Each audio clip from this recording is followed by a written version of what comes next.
one more interesting topic of English grammar, that is gerunds. They are also called verbal nouns. Before discussing why they are called verbal nouns, let's have a look at this example. I delayed telling Jane the bad news.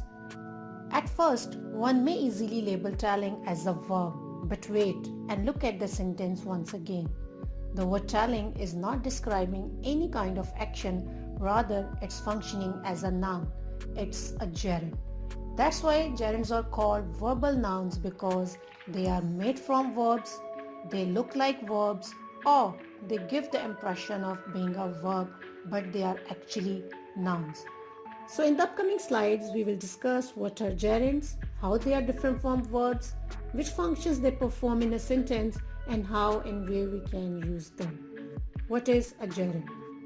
A gerund is a verb form that ends in ing and functions as a noun in a sentence or phrase. Think of gerunds as names.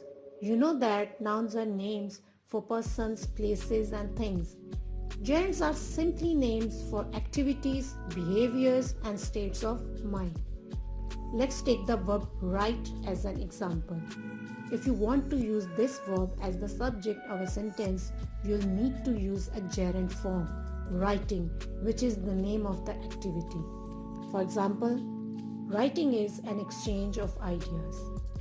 Here is one more example to help you understand how gerunds can function as nouns in sentences.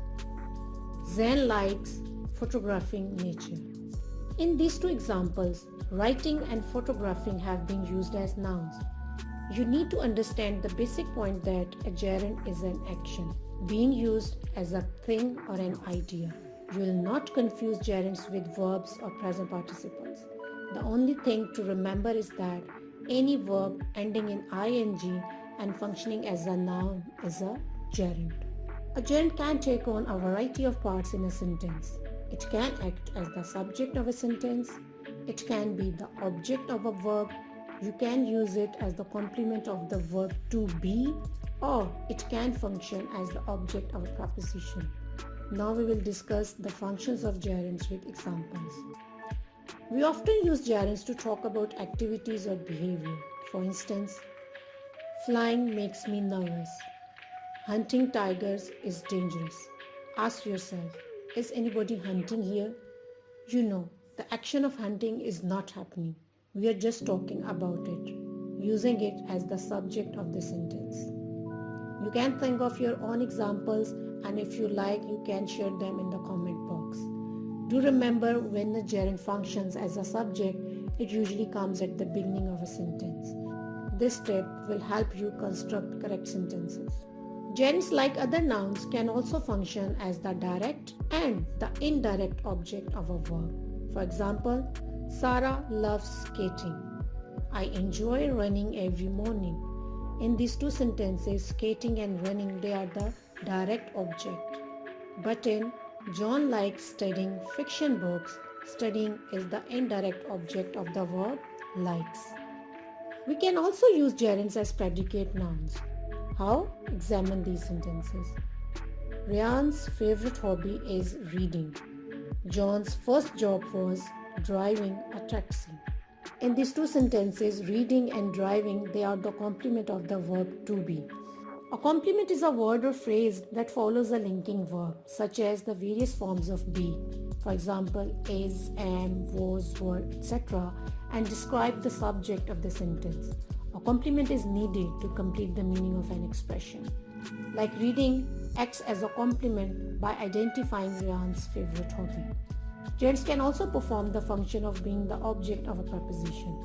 When gerunds function as the object of a preposition, they are placed right after the preposition. This is also true of certain expressions ending in a preposition. For example, the expression "there is no point in" always takes a gerund after it. Let's take some examples of gerunds as an object of a preposition. Can you sneeze without opening your mouth? She is good at painting. There is no point in waiting. I hope by now the major functions performed by gerunds are clear to you. One more thing, since a gerund functions as a noun, that's why it comes at places that are usually taken by nouns. So if you want to identify the gerunds, try to find them at the places of nouns. Gerunds are different from verbs in a number of ways. They are different from them due to the role they play in a sentence. As a verb denotes the action, while a gerund performs the function of a noun. Gerunds are also different from verbs as they either come before a verb or after a verb, but they can't take verb's place in a sentence. Have a look at these examples. I run every day. I like running. The placement of the word running is different from the word run, and so is the function. To verify if the word used in a sentence is a verb or gerund, replace the word with a noun or pronoun. For example, if I say I like it instead of I like running, it still makes sense. But if I say I itch every day, it doesn't. The same is true for the rest of the two examples where singing and cooking are gerunds. When to use gerunds? Here are some situations when we use gerunds. A gerund is necessary after some fixed expressions like can't help, can't stand, to be worth, or it's no use. Examples: it's no use trying to escape. It might be worth phoning the station to check the time of the train. We also use gerunds with from and to when they come with certain verbs. For instance, he prevented her from leaving. I prefer cooking to doing the dishes. There are certain verbs that always take the gerund form. Here are some of the most important. Miss.